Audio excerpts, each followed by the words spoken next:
welcome to Junkies CARE, a special edition of the Dysfunction Junkies podcast. We may not have seen it all, but we've seen enough.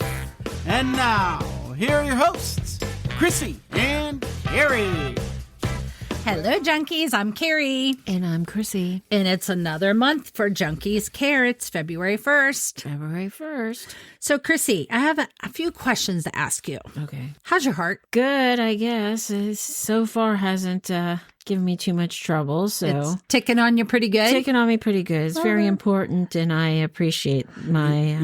You just had an EKG done. I did, yes. Yes, and everything was ticking accordingly. Yes, it was. Good for you. Yes. Do you know how to do CPR? No. You seriously Oh, don't? my God. No, I do. I really thought you Well, did. I know that you, have to, get to that point under where that bone ends in the chest there, and then is it right above that you're supposed to start pushing? You don't want to go under it. You want to go above, yes. Oh, okay. It's xiphoid. Right. Oh, yeah, because when I was doing my rowing, that bone was kind of... Your sternum? The xiphoid process. Oh, xiphoid process, yeah. Oh, okay. When I was a freshman in high school, yes, they did offer in your health class to learn CPR and get your CPR card. So, yes. You skipped that class? No, there was a thing with having to in put... the boys' room? No, not yet. The process of putting your mouth on something that other people were putting their mouth on. Uh-huh. And... this was pre-COVID for us. It was prehistoric COVID. It was prehistoric. It was. I was a freshman in high school. Everyone was sharing the same mannequin. Yeah, they would pour alcohol on it. Yeah. But I just saw the person in front of me licking and spitting all over it. I was like, yeah, I think I'm going to sit this one out. Yeah. It's terrible. Yeah. I shouldn't know that, especially because I have kids. I know. That's what shocked me about it. So you've never had to give CPR to somebody? Oh my goodness, no. You have? Yes, I have. Oh my goodness. Yes. So why are we talking about all this? We're talking about all this because this month for Junkies CARE, we are supporting the American Heart Association. Yes. So the American Heart Association really is an amazing organization. It was founded in 1924. And since they were founded, cardiovascular deaths have been cut in half because of all the research and education that the American Heart Association does. Now, granted, heart disease and cardiovascular disease is still the leading cause of death in the United States. But again, through all the great work of the American Heart Association, so 3 different types of things that American Heart Association helps with is research. So they do a lot in research to be able to help identify different heart diseases and treatments, things like that, to improve care. So again, education, helping people to live healthier lives. So to be able to keep their heart healthy. But another thing is life-saving techniques. So teaching CPR.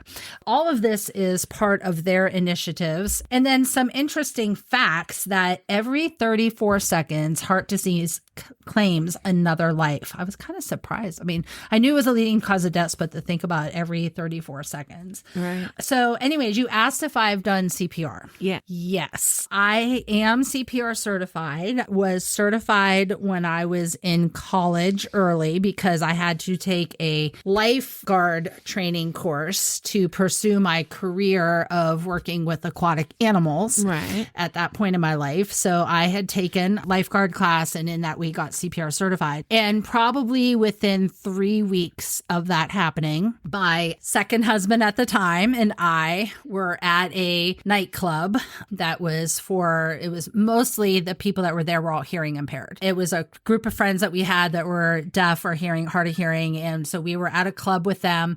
And this was a very multi-generational club. So you had the younger people on one side of the place that was listening to very loud music. I know that kind of sounds funny. We were at a deaf club, but it had very loud music. But yes, it was. And it had a bar. And on the other side was like much older generation that was playing cards and things like that. And it was just a really nice hangout place. And we would go there on Friday nights. Mm-hmm. It was actually in downtown Youngstown. When we were there one night, somebody from the older side that was playing cards collapsed. Oh my God.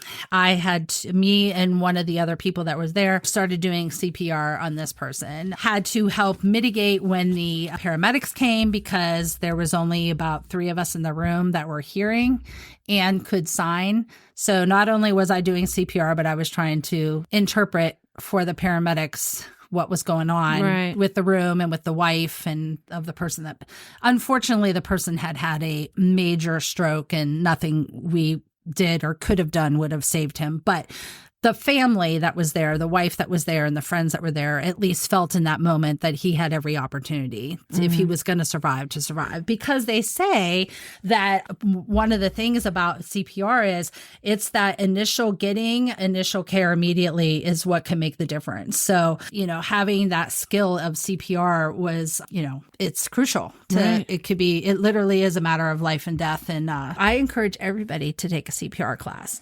And it's so much easier nowadays because we've learned from COVID, and because of all the wonderful research that the American Heart Association has done. They've learned that compressions is actually a little bit more important than breath. So even if you are giving CPR to somebody and if you don't feel comfortable in doing the breath part, just the act of doing the compressions can save a life. Okay. So I definitely encourage everybody to take a class. Including, I guess you're looking at me. I'm looking at you. Yes. Yes, I'm looking at you, because you never know. No, you don't. You never know. Do you have a choke kit in the house? She's looking at me again like I have horns coming out my head. You don't have a choke kit? You have children and you don't have a choke kit? What? What is this? What is das? What is that? So, the Heimlich maneuver. So this is a choke kit is kind of like a big suction pump that you can put over someone's mouth. And if they're choking on something, it'll help pull it out easier than doing the Heimlich. And it's really great for kids. And it's like a $50 device you can get on Amazon. So I know that may not be related to the heart, but in-house safety are things that you should maybe have or learn. Add to cart, Nick. Yeah, add to cart, choke kit. Well, why don't they tell us that? I took the baby classes. What they didn't say nothing about having. They probably didn't have that back then. Oh, hey. It's been sooner for me than most people my age, actually. So I mean, I never heard of that. Yeah. But the CPR classes, I mean, yes, you can definitely get those through a lot of different places. A lot of times your local fire department will even do them. And it may not be a certification, but they'll at least teach you the techniques. So you could go to, just check in your community, because I'm sure there's going to be a place, but it's definitely your local health department. Your local health department. There you go, Nick. Good job on that one. I wonder where you pulled that one out of. Oh, I guess I should. Yes. Each year, over 350,000 people experience a cardiac arrest outside of a hospital, and only 10% survive due to lack of timely CPR.